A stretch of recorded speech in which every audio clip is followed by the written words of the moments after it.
Hi everyone, I'm Glenn Flaherty. This is Board Games and Bourbon again, and today I am going to talk about Salton.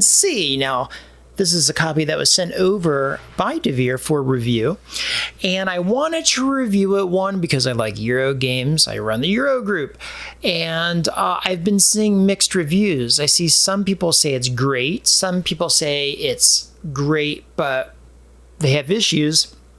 Other people just don't like it altogether.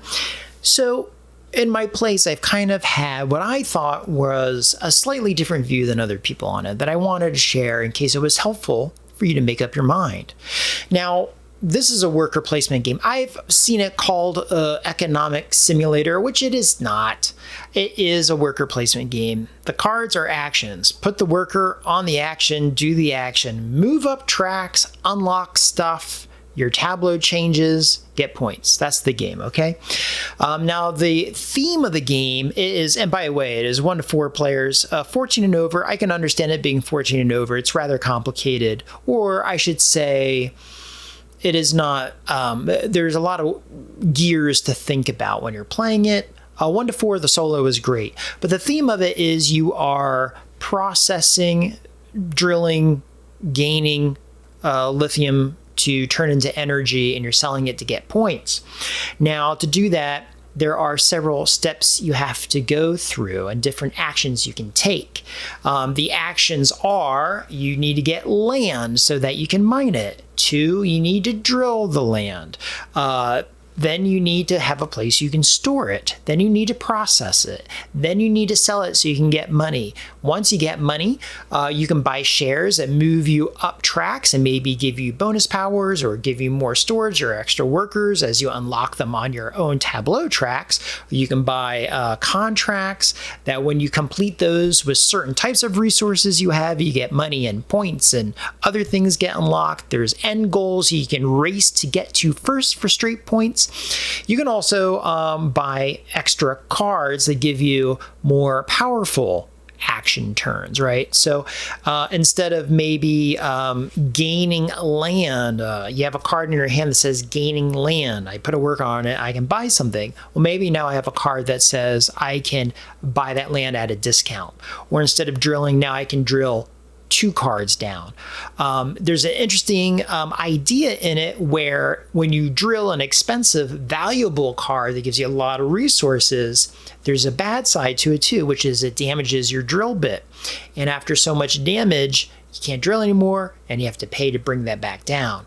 Certain cards will let you not take damage, stuff like that. Things that change the rules essentially as you go. Love that idea. It's also intertwined in that great DeVere way where you always need a little bit of A to pull off B, and you need B to pull off C, and it's kind of circular, like if I want to dig well, I need a power, but I can't get a power unless I increase my storage, which gives me room to store my powers. But I can't get storage unless I make a contract, and I can't get the contract unless I have money, and I don't have money unless I sold something, and that meant I had to drill. So it's kind of circular like that. The game really has 2 phases as well. Phase 1 is the composition of your hand. You start out with sort of weak cards in your hand. Okay, like maybe I can get a contract for $1 off, or I can buy land for -$1. Maybe better cards say -$3 when you buy it and stuff like that. But you start off with a composition of cards that are rather weak. When I put them down, put a meeple on them, I activate them. However, they will leave my life completely if I spend them to buy shares or do the other various things that require money in the game. Buying my land, okay? If the cards in your hand aren't helping you, or if you're out of cards, and I get the feeling that many times people got stuck in this game. There are really basic powers printed right on your personal tableau that is like mine, no discount. It's just straight mine. And if you can't even do that, there's still a get out of jail action on here, which says like, I can play that card again, or I can put a meeple here and get $1 or whatever it is. Okay. So there's lots of ways. You're never going to completely get stuck. That does bring up a point in the game. They have all these exit plans because clearly people were getting stuck. And one of the criticisms I've seen is that the game has a very tight economy. And I would not say it has a tight economy because the economy works very well. I would say if it was a loose economy, the economy does not work well. So I think this is actually a very good economy. But what I will say is that, let's say, tightness is because there's no fireworks in the game. You're not going to have like this wow ricocheting bonus laden turn where 1,000 things happen. No, not at all. This is a game where everything is very gradual. I sort of put the gears in motion over this, and I did a little bit over there. It seems like it takes a round and a half to complete anything you want to do. So it always spills over into the next. You're never going to have like that big, big wow, suck it to the moment in the game.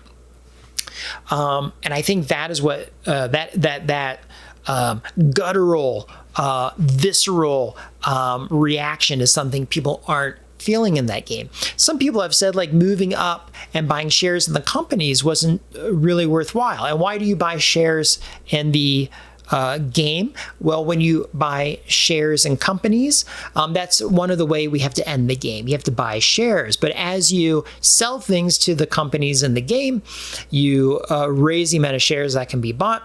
And when shares are bought, that can give you special powers, and it can help you move up certain tracks on your tableau. And when you move up certain tracks in your tableau, you get extra workers or you get extra storage. So it's all kind of like tied into each other. And also moving up the tracks also brings in new prices that they'll buy things from.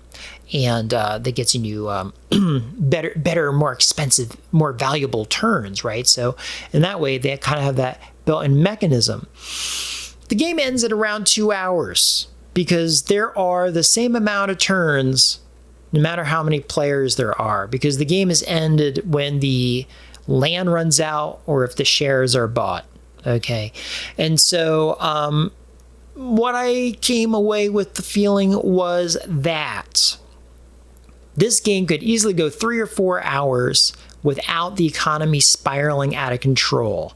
And I think they limited the tracks and the amount of land to cut the game down to 2 hours and make it not a real bear.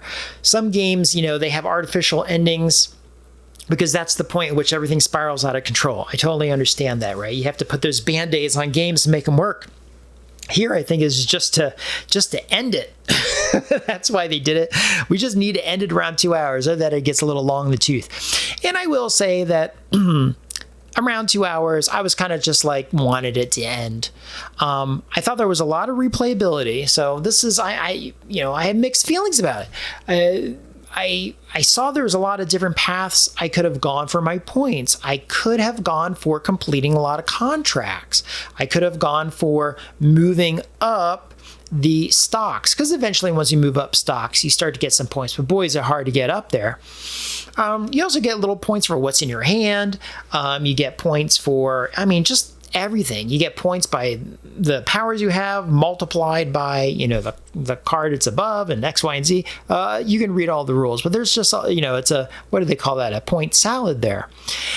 But I think the lack of those firework moments, I do understand the criticism of saying it felt like work. I don't know if I would say it felt like work, but I did wish I had some more exciting moments. I might say of recent games, I thought White Castle was more immediate in my joy of it. And of course, I'm going to compare it to Red Castle or White Castle and Red Cathedral.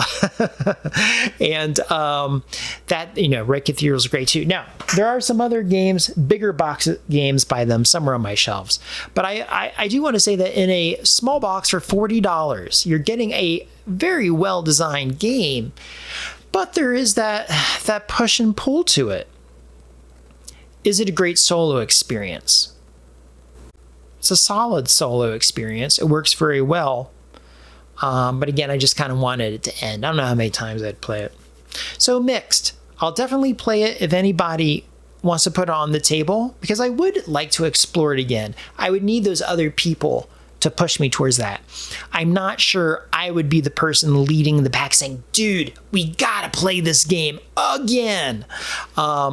So out of 10, 6.5.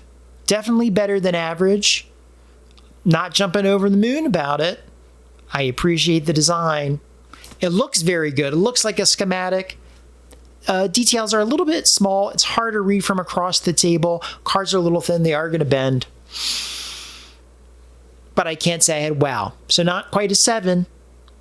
6.5. Okay, so that is Salton Sea. If you have any specific questions, of course, I can answer them for you. Other people probably have videos that can answer all your questions too.